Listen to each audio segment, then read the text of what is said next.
Reward. Hebrews 11 verse 6.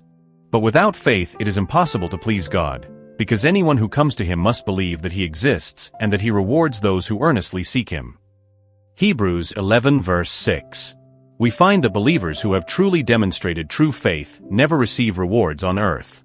Even if it seems that they have received a reward, it is not the kind of reward referred to, the reason they had faith in the first place. In the final verses, it is clearly stated, "And all these, though commended through their faith, did not receive what was promised." Hebrews 11 verse 39. This means that the reward promised because of the faith they had, although their faith gave them a good testimony, was not received by them on earth. For God had prepared something better for us, so that apart from us, they would not be made perfect.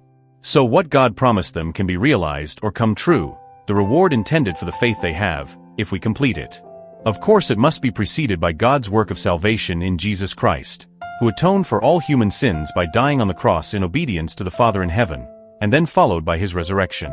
It is he, or Jesus, who becomes king in the promised land, in the world to come.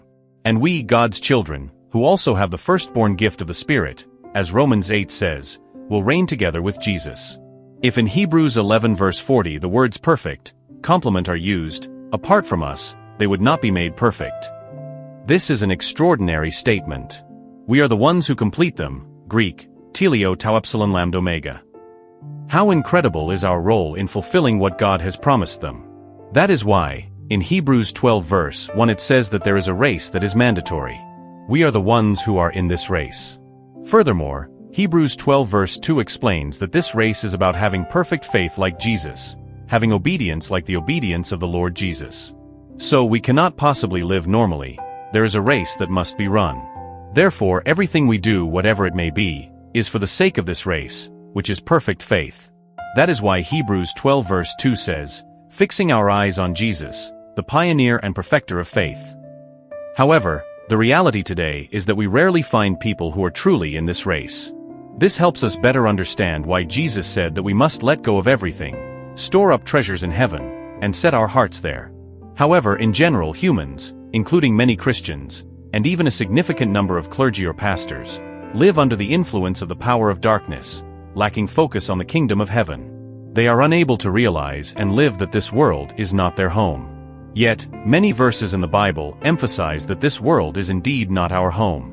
Jesus himself said that we are not of this world, just as he is not of this world. That is why Jesus said, "Store up treasures in heaven, not on earth. For where your treasure is, there your heart will be also." Jesus said that he went to prepare a place for us, and after he had prepared it, he would return, so that where God is, we may be also. Paul also stated that our citizenship is in heaven, not on earth.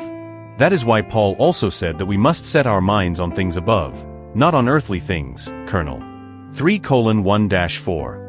Likewise, Peter also said that our treasure is not on earth, but in heaven, 1 Pet. 1:3-4. Therefore, he advised us to put all our hope in the revelation of Jesus coming, 1 Pet. 1:13-14. Furthermore, in verse 17, Peter stated that we are sojourners, temporary residents, Greek, pi alpha omicron iota kappa paroiki, living in a place where we are merely passing through. The focus of Christians should be on that promised land, but today, this message is rarely emphasized proportionally. This contrasts with the time of the apostles. Paul himself said, "I am willing to endure all things just so that I may attain the resurrection from the dead." Before the authorities, he declared, "I am willing to be imprisoned for these chains for the sake of the resurrection from the dead." His hope was set on the future. Today, many people scoff when we speak about the new heaven and new earth. But we must not waver in the slightest. Christians who live under the influence of the power of darkness have hearts that are separated from the kingdom of heaven. This characteristic alone is enough to indicate that such a person is lost. It is therefore naive to assume that being lost only applies to those who leave a church group, never attend church, or have corrupt morals or are perceived as morally deviant. We cannot live normally. There is a mandatory race. So everything we do, whatever it may be, is for the sake of this race, which is perfect faith. This brings us to the end of today's Truth Daily Enlightenment. May the blessings of the Lord Jesus be upon us daily.